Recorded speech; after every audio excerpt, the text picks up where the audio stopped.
Sejam muito bem-vindos a mais um episódio do podcast Interação e Autismo. E hoje nós vamos falar de um assunto muito específico e especial: a integração entre interação e amamentação.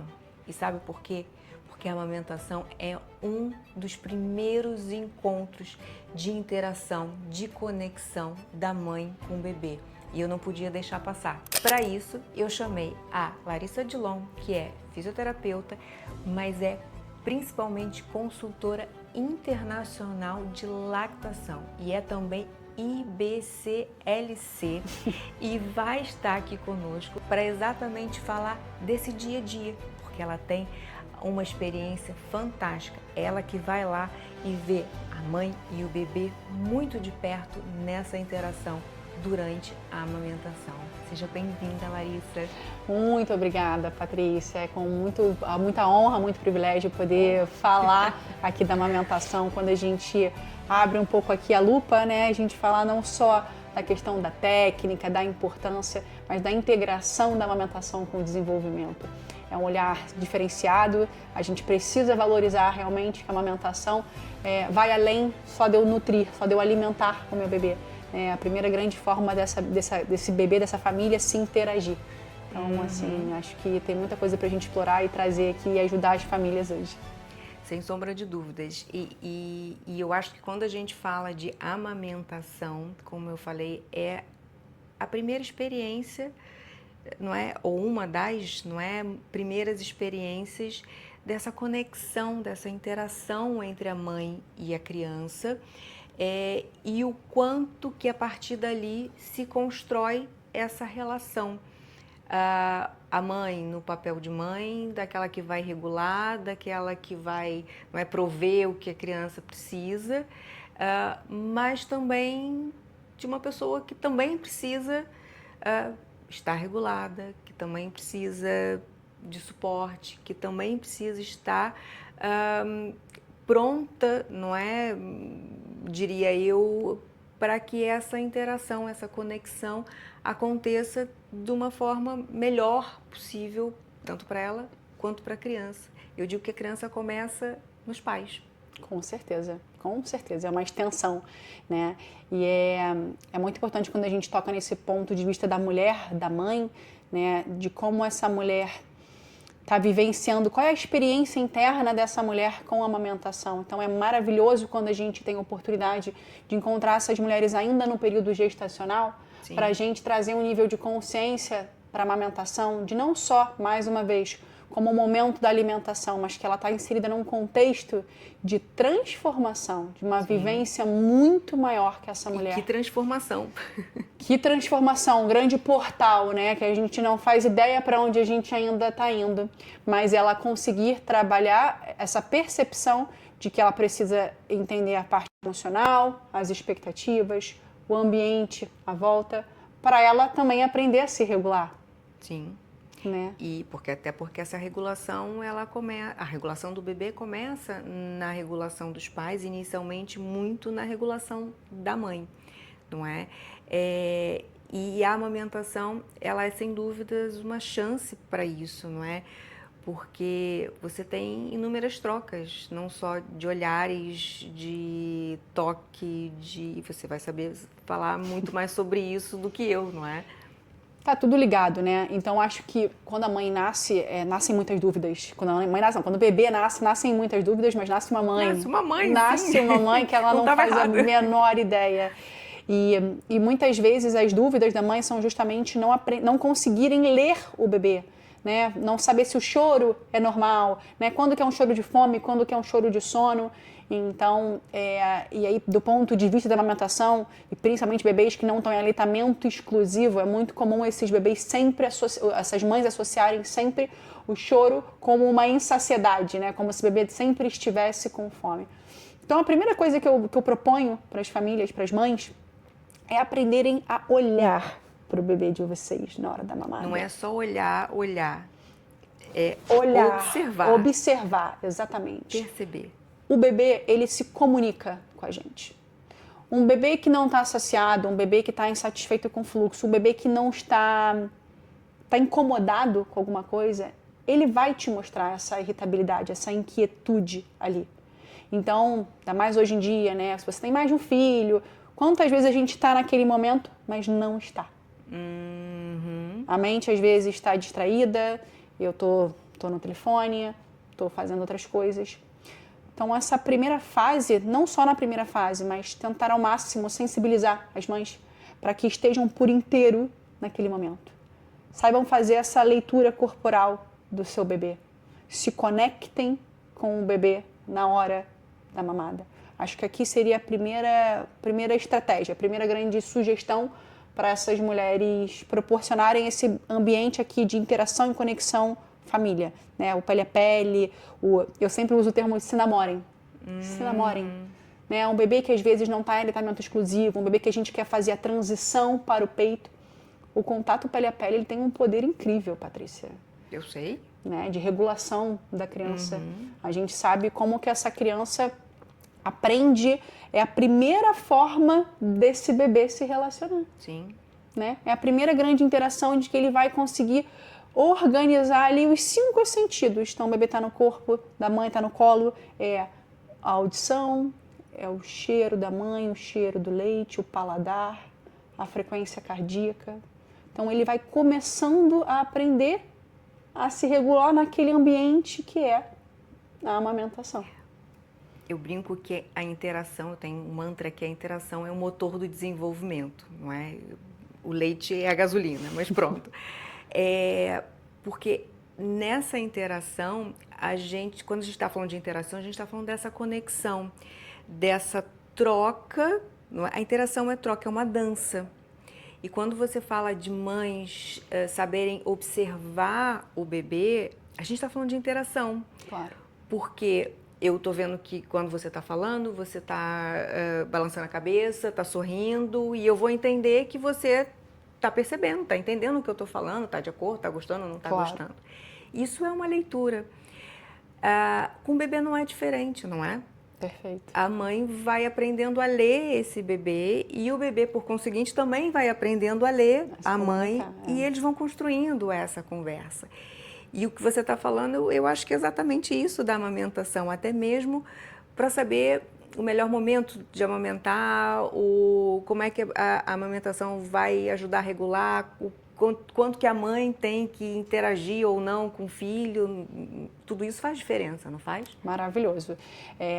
A gente entender também que esse comportamento do bebê, então se a gente for falar um pouquinho aqui do que é esperado do comportamento do bebê na amamentação, de que forma a mãe pode ser uma facilitadora desse processo. Às vezes, muitas dúvidas que as mães trazem na consulta não é só a técnica em si, mas de que forma acalmar o meu bebê. Então, está dentro do escopo do nosso acompanhamento, na consultoria de amamentação, a gente olhar para essa família como um todo. A gente olha para a mulher, a gente olha para o bebê, a gente olha para o ambiente familiar, porque tudo isso faz parte da interação, né? Então, a gente, por exemplo, dizer para essa mulher que o comportamento no colo de um bebê recém-nascido é diferente do comportamento de um bebê ali por volta dos 3 meses, que é diferente de um bebê 9 meses, 1 ano ou mais. Sim. Né? Então, a primeira grande sugestão é aprender a trazer esse bebê para o peito de forma regulada. Então, o bebê não vai estar disponível para mamar concentrado naquela forma se ele tiver num choro extremo, se ele estiver incomodado com alguma outra coisa. Nunca forçar o bebê chorando no peito, né? Aprenda a regular o bebê, dar colo, aproximação, tudo que promove a aproximação promove a regulação dessa criança. Então, a gente está falando aqui também não só da amamentação no seio materno, mas da alimentação do bebê. Então, o bebê que se alimenta por outros métodos, é importante a gente regular essa criança antes. E mesmo na introdução alimentar, não é? Por que muitas vezes a introdução alimentar não funciona? Porque você não tem uma criança regulada para poder comer. Claro. Não é? Então, ela já chega desregulada ali. E isso que você está falando é importante, não é? Porque muita gente acha que a amamentação é para regular só. Também não só. Exato. Não é? É para alimentar, mas a amamentação é um coringa para regular. E a livre demanda, a gente fala muito sobre isso, né? Que a livre demanda é também estar disponível para atender emocionalmente essa criança.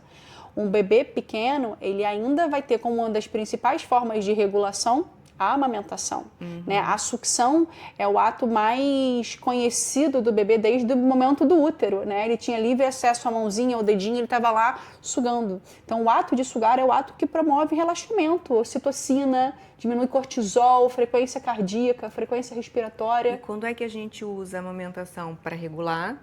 E quando é que a gente precisa regular primeiro a criança para depois amamentar? Ótimo.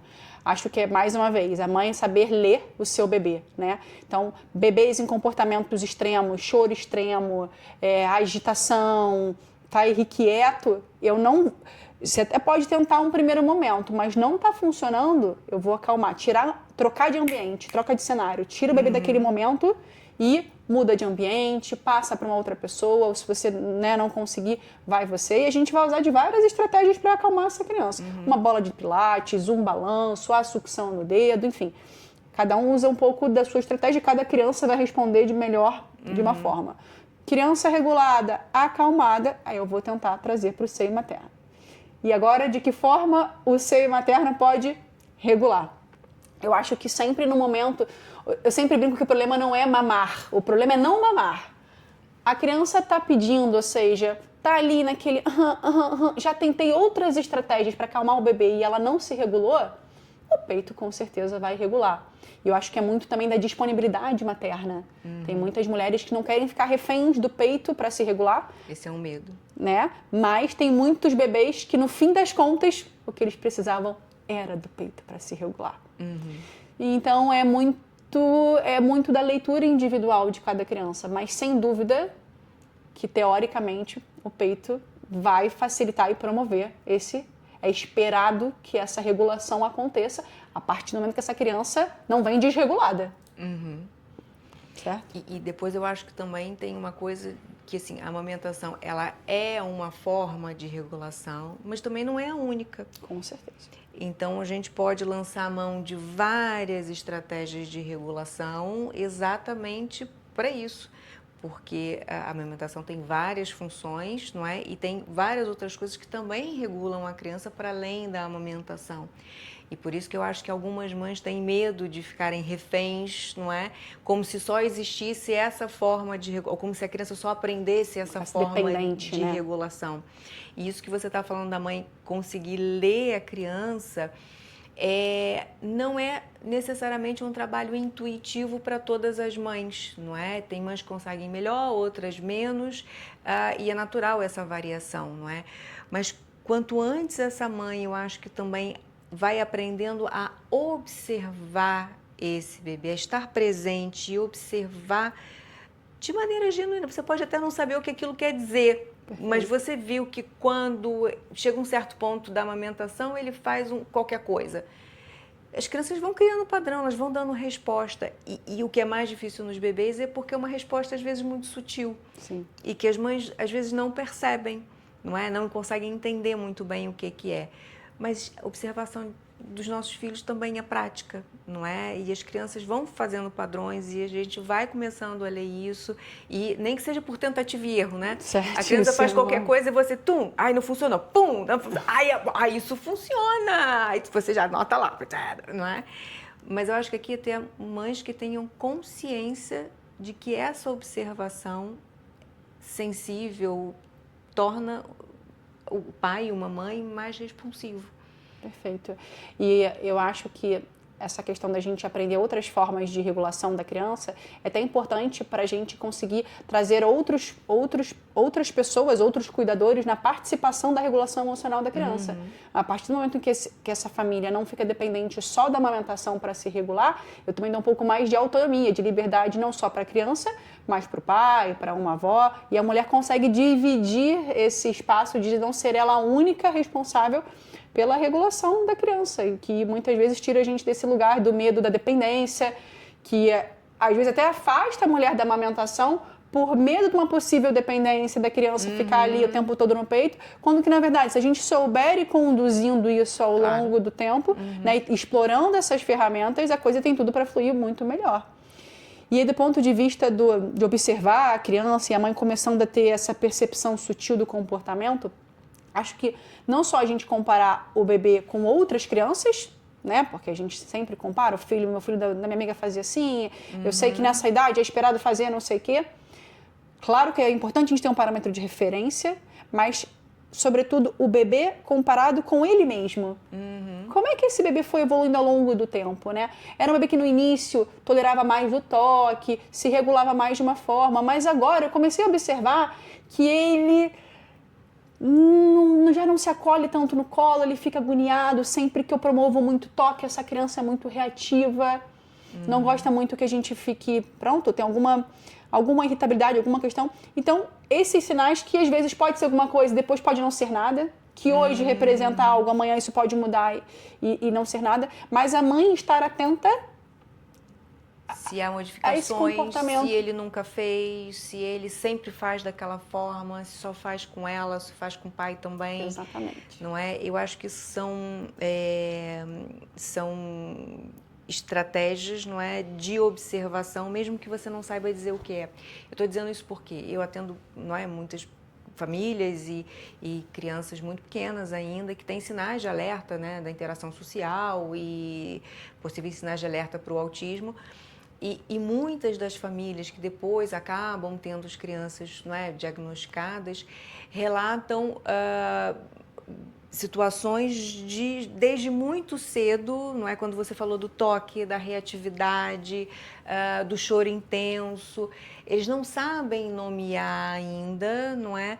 Mas é um dado, não é? É um dado que depois você vai explicando, juntando todas as informações e você vai explicando. Se você tem uma mãe que é atenta, depois, mais à frente, quando você começa a juntar, é um bebê muito reativo, é um bebê que faz pouco esse contato visual depois de algum tempo, não sabe muito bem fazer essa dança, não emite sons. Essa observação faz com que depois a gente consiga juntar os dados. Como eu disse, o pai e a mamãe não precisam dar nome às coisas, mas eles precisam ter esse parâmetro de que alguma coisa pode estar, não estar correndo tão bem ou pode estar em atraso, não é? E essa observação é uma coisa que eu acho que é fantástica de já se começar desde os primeiros momentos, e a amamentação é, sem dúvida, uma das maiores oportunidades que a gente tem nos primeiros meses, principalmente, não é? O corpo, a amamentação, o corpo está se comunicando ali ao mesmo tempo. Exatamente, é uma dança, né? Tá tudo acontecendo ali ao mesmo tempo. E é um momento que eles vão vivenciar por bastante tempo. Então, dentro do conceito da amamentação, a mãe explorando esse ambiente de conexão, de observação. É claro que aqui a gente deixa claro, né, Patrícia, a ideia aqui não é a gente criar famílias super alarmadas ou com, né, olhando o tempo inteiro, buscando possíveis problemas, não é isso. Eu acho que a gente só sensibilizar e deixar mais uma coisa no radar deles, porque hoje em dia é tanta informação, é tanta coisa, eu devo isso, devo aquilo, mas a gente, de fato, ter esse olhar direcionado para perceber como é que é o comportamento do meu bebê, como é que o meu bebê se comunica durante a mamada.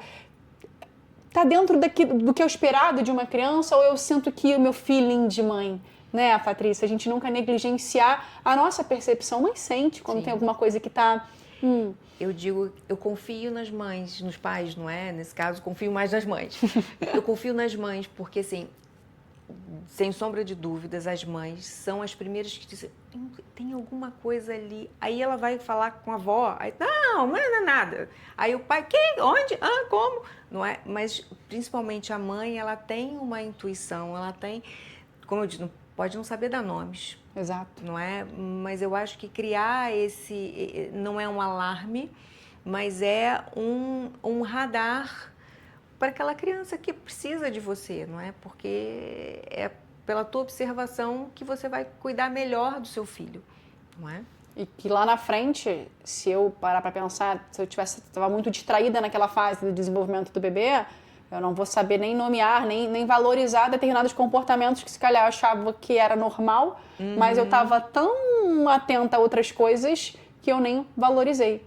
Já tem as coisas que a gente esquece mesmo porque esquece, não é? A demanda da vida é difícil, a gente que tem mais de um filho, o outro, né, a gente nem sempre consegue estar ali naquela plenitude, que aliás essa não é uma realidade, né? A gente nem sempre vai estar ali imaculada, amamentando no local ali isolado. Então é tudo isso acontecendo e pelo contrário, perceber como é que esse bebê reage ao ambiente externo. Sim. Se é um bebê que se desregula facilmente, se é um bebê que com ambientes com mais agitação, né? Um bebê que está amamentando, é um bebê que no ambiente mais agitado, com mais estímulo, com mais luz, é um bebê que se desregula facilmente?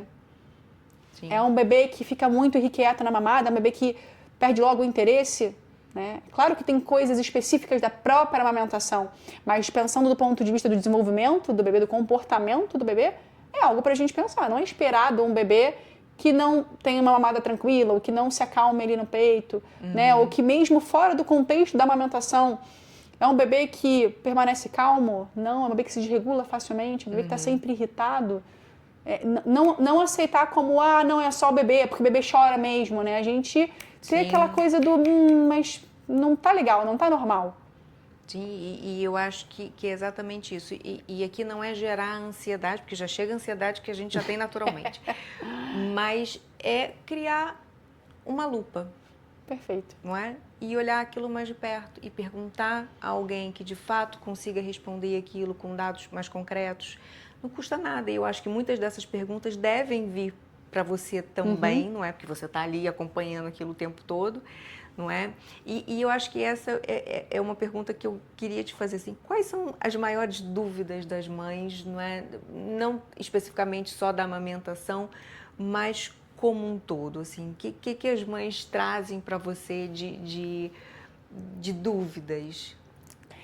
Eu acho que é isso, eu acho que tem uma grande dúvida sobre o que é esperado do comportamento do bebê, essa linha tênue entre o comportamento esperado do bebê e, ao mesmo tempo, a amamentação não está correndo bem. A gente desvincular que todo o processo de irritabilidade, todo o processo de despertares, se a gente for falar de sono aqui, então, né? Outro podcast. Outro podcast. Então, mas isso é muito comum, né? Despertares frequentes do bebê, não fazer sonecas longas, o bebê chorar com intervalo curto, então mamou, mas ficou buscando sucção, exploração oral, então isso tudo gera muitas dúvidas. Por isso que é tão interessante os pais perceber, assim, e conversarem isso em consulta, né, com o pediatra, que acompanhar essa integração, esse olhar multidisciplinar, que cada um vai conseguir orientar a sua família da parte que tem mais domínio e dizer o que é normal, o que é normal, o que é esperado, o que não é esperado.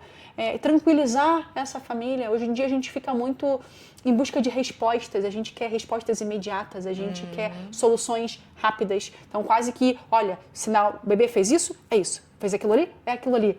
Né? E então, tem um contexto todo, não é? Porque quando a gente fala de sinal de alerta, por exemplo, do desenvolvimento, a gente não pode olhar aquele bebê só com a mãe. Você tem que olhar o bebê com o pai, você tem que olhar o bebê com a avó, você tem que olhar o contexto em volta, se tem barulho, se tem muita gente, se não tem, se o que ele faz é consistente com um, com o outro, não é? E quantas vezes ele faz. Então, é um contexto que, de novo, um pai e uma mãe que conseguem observar esse bebê, quando é que ele faz, quando é que ele não faz, consegue reportar isso muito melhor, consegue tirar dúvidas muito melhor também, consegue ter mais informação para gerir melhor, para lidar melhor com esse bebê, com a amamentação principalmente. Com o não conhecido, né? Sem dúvida. Pais que estão mais sensíveis a isso já vêm com uma história, com uma narrativa melhor pra gente, né? A gente já consegue entrar um pouco mais nessa família e destrinchar um pouco esse caso. As famílias que não estão com o olhar tão atento para o comportamento de modo geral dessa criança, como é que é a rotina, como é que ele no banho, como é que ele em vários contextos com pessoas diferentes, a gente às vezes não consegue ajudar a direcionar e trazer daquilo do tipo esperado dentro dessa fase do bebê, ou então, olha, vamos guardar, vamos observar daqui a pouco de novo, ver se isso se repete ou não, mas que nem sempre tudo tem uma resposta imediata. Então, acho que os pais, nessa geração que a gente está, de excesso de informação, muita informação cruzada, essa ansiedade por não ter um domínio sobre o bebê, e que a gente sabe que até pouco tempo as pessoas maternavam, né? O maternar era baseado em muita vivência, experiência de ler o seu bebê, não tinha um livro ali, não tinha muitos manuais, muito pode isso, não pode aquilo, faz isso, faz aquilo. Então, acho que a gente não pode perder essa essência, Sim. Patrícia. Sim. Né? Não deixar, mais uma vez, de enxergar a nossa intuição, de observar o nosso bebê, de nos conectarmos com os nossos bebês, né? Dedicarmos tempo a isso, porque isso dá aprendizagem, a gente vai aprimorando isso ao longo do tempo. Né? Essa observação acurada vem dessa conexão. Com certeza. E quando você foca no manual do tem que fazer, não tem que fazer, você fica procurando só o que tem que fazer, o que não tem que fazer. Exato. E você não dá espaço para brincar com a criança e dá tempo para observar e ver principalmente como é que você se comporta nessa interação. Quer ver um recurso fantástico que eu uso muito? Pedir para os pais, para as mães, não é? Filmarem a interação deles com as crianças. Uau! Olha, a reação das crianças... Vou fazer isso em casa. A reação deles quando vem o vídeo... Eu já fiz também com meu filho. Uhum. E eu percebi o quão ansiosa eu era. Eita. Não é? Ferrou. Mas eu não tinha tanto essa percepção, não é? E passei a fazer isso recorrentemente, porque a interação da criança também vai de acordo com o par que ela está. Completamente. Então, quando você se observa na interação, se você percebe que você está mais ansiosa, menos ansiosa, mas a criança não tem outra saída. Ela vai entrar na troca com você, não é? Quase que inevitavelmente. Então, o recurso do pai e da mãe de observar não só o bebê, mas observar a si próprio é fundamental.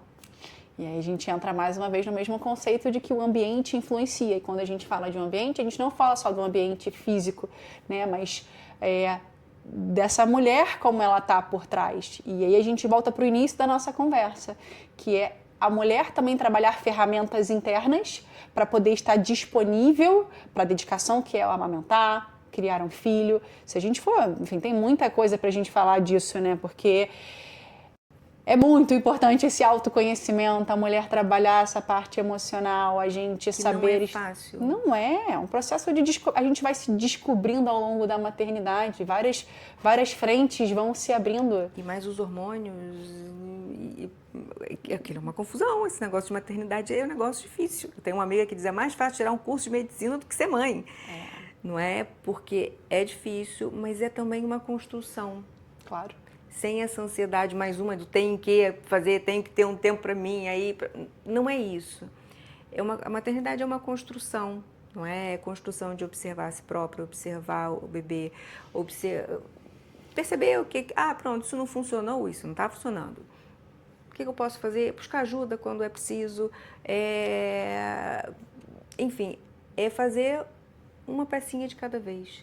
Não é? Assim como é também na amamentação, né? A amamentação ela é o reflexo, acho eu, não é? Dessa relação que vai sendo construída dessa mãe com esse bebê, com essa família, com esse papel novo dela, com o tempo que ela vai criando, com... processo de confiança, né? Sim. Como a amamentação ela é algo subjetivo, é algo que eu não consigo mensurar. Sim. Né? Isso é uma grande questão que as mães trazem, assim, mas eu não tô vendo quanto que ele tá mamando, né? Eu sei que ali numa mamadeira, no biberão, eu sei os ml que ele tá, e aí isso me gera ali uma ansiedade. Então, todo esse processo de construção de confiança. Claro que a gente tem ferramentas que vão facilitar, e por isso que a gente fala da preparação na gravidez, né? A gente se prepara tanto para o parto, para outras várias coisas, mesmo parentalidade, a gente vai ler, a gente busca melhorar. Eu falo assim, por que a amamentação a gente acha que é instintivo? A gente acha que é só colocar o bebê no peito. Olha quanta coisa a gente já falou aqui da parte do desenvolvimento, fora toda a parte realmente de entender a minha fisiologia, como é que meu corpo funciona, o que é esperado, o que não é. Ou seja, tudo que me traz previsibilidade, me traz segurança. Sim. E no comportamento da criança é igual. Né? Então, quando a gente fala que crianças precisam de rotinas, crianças precisam... E como é que com recém-nascido eu vou criar uma rotina? Não é em horários, é sequência de fatos. Isso ajuda a criança a ter, que eu sei que eu vou tomar banho, depois minha mãe me veste, depois eu sento, eu mamo e minha mãe depois vai dormir. É um ambiente controlado, um ambiente previsível. né? Por isso que quando a gente muda muito a rotina, às vezes a criança tem mais despertares noturnos, mas não quer dizer que seu leite é fraco ou que a produção baixou. Às vezes é todo o ambiente comportamental, sim, o contexto, né? Então, a mulher ter esse autoconhecimento, essa preparação, esse processo de segurança, a amamentação, ela se estabelece muito em confiar. É algo subjetivo, não tem como a gente dar ali uma chancela de ok, você vai conseguir com certeza. A gente sabe o que a fisiologia traz pra gente, quais são os fatores de risco. Quando tem fatores de risco, a gente trabalha em cima deles, a gente tem protocolos de intervenção para essas mulheres que acontecem. Mas, enfim, tem muita coisa para a gente trabalhar e que melhorar dentro disso. Mas, mais uma vez, é um processo de autoconfiança, de estabelecer essa conexão de entendimento com o próprio bebê e perceber que em muitas coisas a gente precisa de tempo. As pessoas querem tudo muito para ontem, respostas imediatas. E a amamentação é um processo, às vezes, que a gente vai precisar esperar as coisas correrem. Não vai ser, às vezes, no primeiro mês que eu vou conseguir resolver. Às vezes, no segundo mês, as coisas conseguem melhorar. E lá no terceiro mês é que eu consigo gozar da amamentação. Sim. Né? Que é um lugar muito importante. Tirar essa mulher do contexto da obrigação. Amamentar só porque eu sei que é importante para o bebê. Né? Amamentar porque é a melhor coisa para o bebê. Não, o que é importante para você? Como é que você se sente no ato de amamentar? Você está disponível para isso? Sim. Eu sempre brinco com as mulheres que elas só vão se conhecer amamentando quando elas vivenciarem a experiência da amamentação. Sim. Eu sei que é o melhor alimento para o mundo, o melhor alimento do mundo para o bebê, mas eu jamais posso esquecer que existe uma mulher, uma pessoa, uma história. Muitas coisas influenciam. Às vezes a gente tem mulheres que têm uma reação ao toque muito grande. Tem outras coisas envolvidas ali no ato em si. E que a gente precisa ouvir e respeitar a história dessa mulher. Sim. Então é uma construção, não é? É um dos pilares da construção de ser mãe, não é? E logo de cara, não é? Porque o bebê sai e vem, pumba! Não você fala, opa, calma, ainda nem respirei, acabou de sair, eu já tô aqui, já... Sim. E por isso que eu acho que aqui a amamentação, acho que é o pontapé inicial dessa o primeiro choque ali, o primeiro choque de realidade. Dessa interação. Oi, mãe, cheguei, tô aqui, você tem que me alimentar, você tem que cuidar de mim, você tem que saber porque eu tô chorando, você tem que saber porque eu tô não sei o quê, e me amamentar. Exatamente. Pronto, só pra gente fechar, Larissa, se você tivesse que dizer 3 coisas importantes, mais importantes para essas mães, não é? Que acabaram de ter um bebê, que estão começando a amamentar, o que você diria? As 3 coisas mais importantes. Difícil a gente escolher só 3, mas eu acho que a gente, mais uma vez, convidar essa mulher a olhar não só para a ótica da nutrição. Acho que o primeiro ponto indiscutível é que o leite materno é o melhor alimento, né, para esse bebê do ponto de vista imunológico, do ponto de vista de desenvolvimento. O leite materno ele fornece uma listagem enorme de componentes vivos que vão trabalhar a nível de desenvolvimento cognitivo, cerebral, conexões, parte imunológica. Então, já tem inúmeros estudos que corroboram ali a interação da composição do leite materno de bebês alimentados com menor risco de diabetes, obesidade, maior desenvolvimento cognitivo, né, menos risco de questões na fala, toda a parte de motricidade orofacial que esse bebê é sujeito, é maravilhoso, desenvolvimento de crânio, de face. Então, isso é indiscutível. Mas também, pronto, da parte do desenvolvimento da criança, da relação, do quanto essa criança, das habilidades que ela desenvolve no ato de amamentar. Da parte da integração sensorial, comportamental, da regulação, né? O bebê não mama só com a boca, ele conversa com o corpo inteiro, né? E essa integração é muito rica, é lindo. Eu sou apaixonada pela amamentação, acho que será que meu olho brilha quando eu falo? Mas acho que mais do que isso é o convite para a gente olhar para além só da nutrição da mãe, entender quanto que isso representa para você enquanto mulher, a aprendizagem que a gente tem disso tudo, né? Porque é uma experiência linda para a vida, tá? Amamentar é uma coisa maravilhosa, de entrega, de resiliência, de troca. É um momento da nossa vida que a gente se dedica muito para aquilo. Sim. Né? Então, enfim, só tem um... Eu pedi 3, você deu 15. 15, né? Desculpa, então, olha, não só consegui. da parte nutricional, cognitiva, motora, já foi. E depois o desenvolvimento tem outras 1000 mais, não é? 3 é pouco, acho que pra gente falar, mas Sim. acho que pensar na parte da alimentação, na parte do desenvolvimento e na parte relacional mãe e bebê. Quanto que a gente constrói disso tudo. E que para as mulheres que não conseguem amamentar, Patrícia, acho que obviamente que o desenvolvimento não vem só a partir da amamentação, né? Ele é um dos pilares, a gente precisa obviamente acolher e integrar essas mulheres que não puderam amamentar pelo tempo que quiseram, por outros milhares de motivos. Mas acho que acima de tudo o que a gente está querendo trazer aqui é o olhar sensível da mãe para o seu bebê a nível de comportamento, de desenvolvimento, em vários contextos, na alimentação, que é algo muito frequente, que ela está ali diariamente vivendo com isso, mas não só ali, mas em todo o resto. Que é para as crianças, mas é também para a mãe. Exato. Quando consegue amamentar, quando não consegue, não é? Mas o que isso representa também na construção da maternidade, da relação dela com o bebê e por aí vai. Só coisas prontas do pontapé inicial da amamentação, não é? Com certeza. Larissa, muito obrigada. Eu espero que, eu tenho certeza que sim, não é?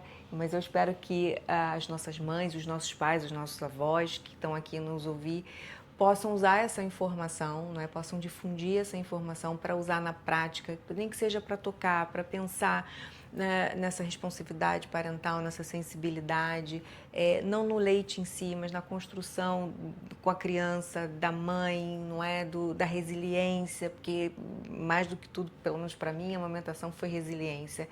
E como é que se constrói a partir de olhar, de observar, de ajustar, de consertar. Com certeza. E a paternidade é isso, né? Para a vida toda. Com certeza. Não tem um certo ou um errado, acho que a gente vai aprendendo ali, eu sempre brinco que a gente vai aprendendo a recalcular a rota. A gente vai aprendendo ali com a nossa jornada, com a nossa história, cada um de um jeitinho, a gente vai criando a nossa própria forma de maternar, de paternar, enfim, a gente vai criando a nossa próprio formato. Obrigada, Patrícia. Obrigada a você, muito obrigada. Você acabou de ouvir o podcast Interação e Autismo, com a doutora Patrícia Barros. Deixe seu like, seu comentário e também não esqueça de enviar este episódio para aquela pessoa que você sabe que vai adorar saber mais sobre isso. Te esperamos no próximo episódio. Até lá!